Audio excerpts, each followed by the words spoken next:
नमस्कार, आपके साथ मैं रोहित कुमार। बिहार में महागठबंधन का क्या होने वाला है, क्योंकि बिहार के उपचुनाव में जिस तरीके से कांग्रेस और आरजेडी के बीच में जो लड़ाई थी वो खुल करके सामने आई और दोनों अलग चुनाव लड़े। उसके बाद अब सवाल यही है कि क्या बिहार में महागठबंधन नाम की कोई चीज नहीं रहने वाली है, या फिर से एक बार लालू यादव की अगुवाई की वजह से, या फिर उनके एक तरीके से कहें कि जो उनकी प्लानिंग है उसकी वजह से क्या बिहार में जो महागठबंधन जो तेजस्वी यादव को मुख्यमंत्री के तौर पर देखने का सपना संजोए हुए है, क्या वो सपना पूरा होगा? बात करते हैं इसी पर, क्योंकि लालू यादव ने अब इसको लेकर के खेल शुरू कर दिया है। स्थानीय निकाय कोटे से होने वाले विधान परिषद के चुनाव को लेकर के महागठबंधन की गांठ खोलने वाला साबित हो सकता है।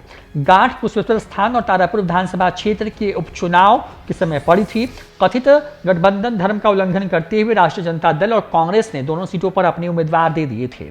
आरजेडी सुप्रीमो लालू प्रसाद यादव ने उसी समय कांग्रेस के बिहार प्रभारी भक्त चरण दास को भगचोनहर कह दिया था। दोनों दल प्रतिद्वंदी की तरह उपचुनाव लड़े। दास ने कहा कि उपचुनाव के बाद आरजेडी के साथ कांग्रेस अपने गठबंधन की समीक्षा करेगी। इधर लालू ने विधान परिषद की 24 सीटों पर कांग्रेस के साथ साझे में चुनाव लड़ने की घोषणा कर साफ कर दिया है कि उपचुनाव की कटुता उनकी ओर से खत्म हो गई है। कांग्रेस ने भी कटुता का प्रदर्शन नहीं किया है।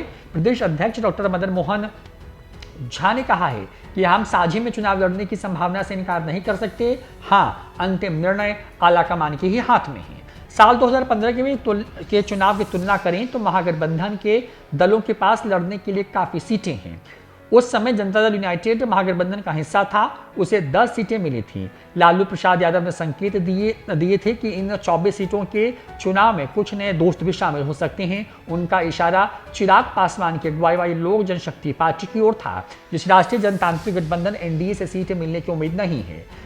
रणनीति यह हो सकती है कि महागठबंधन उन सीटों पर उम्मीदवार ना दे जहां एलजेपी यानी कि रामविलास पासवान की स्थिति मजबूत है।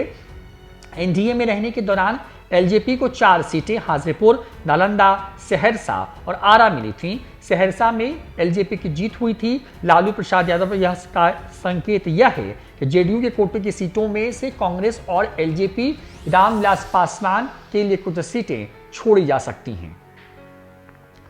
महागठबंधन की सहयोगी भारतीय कम्युनिस्ट पार्टी सीपीआई 4 सीटों पर लड़ने की योजना बना रही है। मधुबनी, भागलपुर और चंपारण की दोनों सीटें इसकी सूची में हैं। पार्टी के राज्य सचिव राम नरेश पांडे के मुताबिक इन मुद्दों पर वो आरजेडी से बातचीत करेंगे। 1990 से संसदीय राजनीति में शामिल भारतीय कम्युनिस्ट पार्टी यानी कि माले पहली बार विधान परिषद चुनाव में दिलचस्पी दिखा रही है।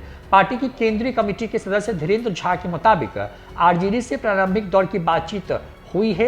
इस चुनाव में धन का चलन है, लिहाजा हम अधिक सीटों पर चुनाव लड़ने के बारे में नहीं सोच सकते।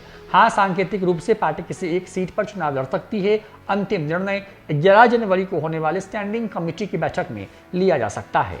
तो लालू यादव चाहते हैं कि महागठबंधन में जो गांठ है वो खोल दी जाए, क्योंकि लगातार एनडीए के अंदर भी सब कुछ अच्छा नहीं चल रहा है।